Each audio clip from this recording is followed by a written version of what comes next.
Whenever you have any kind of binding, the door is springing back, something's hitting.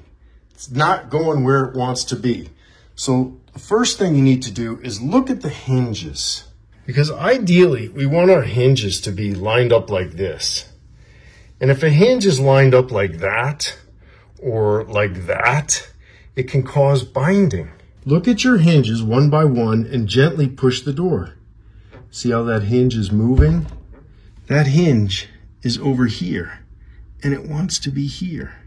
You could have a jamb that's twisted, or in a really old jamb, the mortise could be just crooked. The mortise is too deep, and it's causing the hinge to go that way.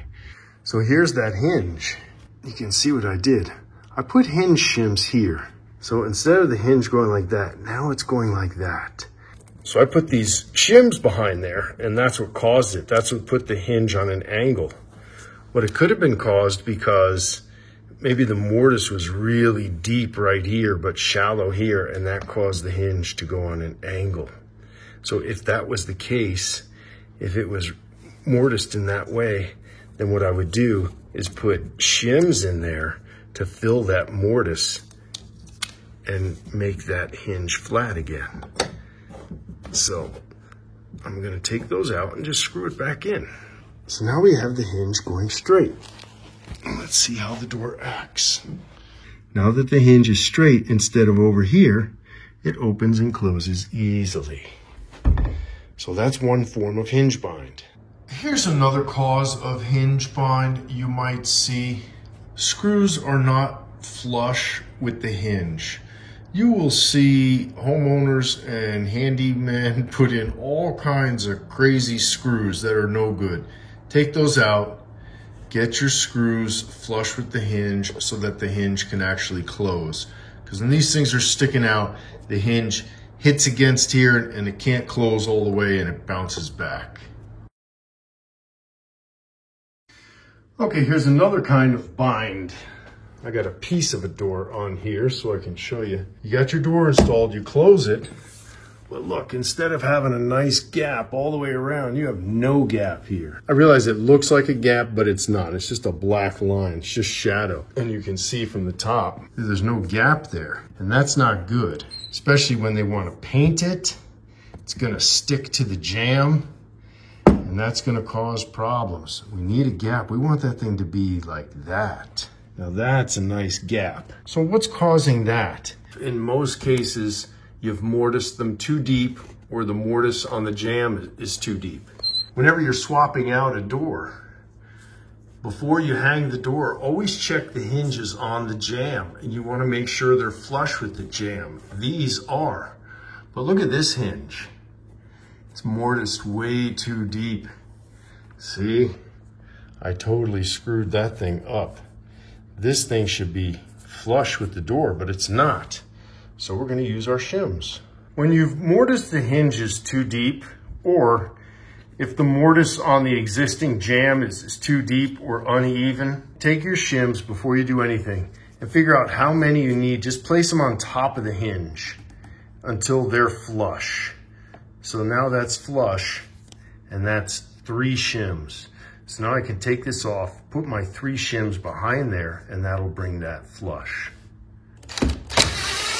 And you put a wedge underneath the door. You don't need to take the door off. I use a screw or the hinge removal tool, put my shims in there, and then I stick this in to hold the shims so I can get that thing back in place.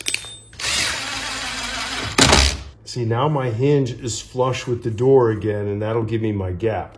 But I'll do the same thing up top first. But when you're doing this with a real door, it's very important to get a wedge underneath the door, because you take this out and that door can easily fall away from you and be very difficult to get back on, especially if it's heavy. And now that is flush. Let's see how it looks. Much better. See, now when the door is closed, we have a proper gap. And look, see, when the door is closed, it's no longer hitting here. There's a gap there.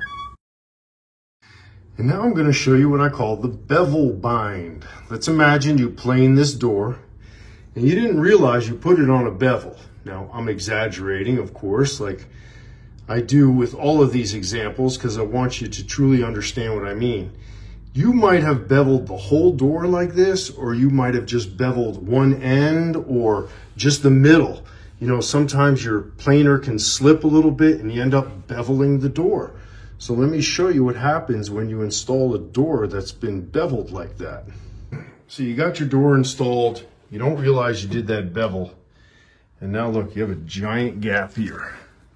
That thing's like 1/4 inch. And you're thinking, what the heck? Why is it doing that? It's closing okay. I mean, it feels like a little, like I feel it hitting the jamb. Why am I seeing that gap? This doesn't make any sense. The hinges aren't, I don't get it. Oh, wait a second. Let's look down from the top, and you're not going to be able to do this.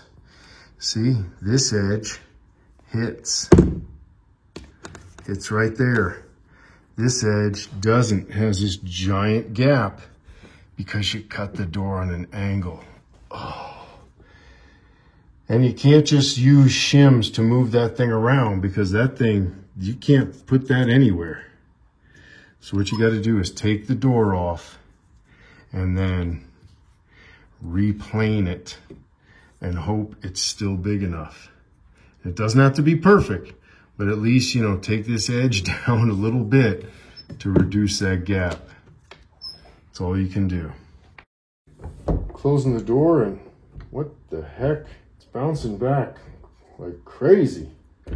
Whoa, that hinge wants to pop off. That wants to pop off. Let's take a look around the other side, see what's going on. The door hits the stop.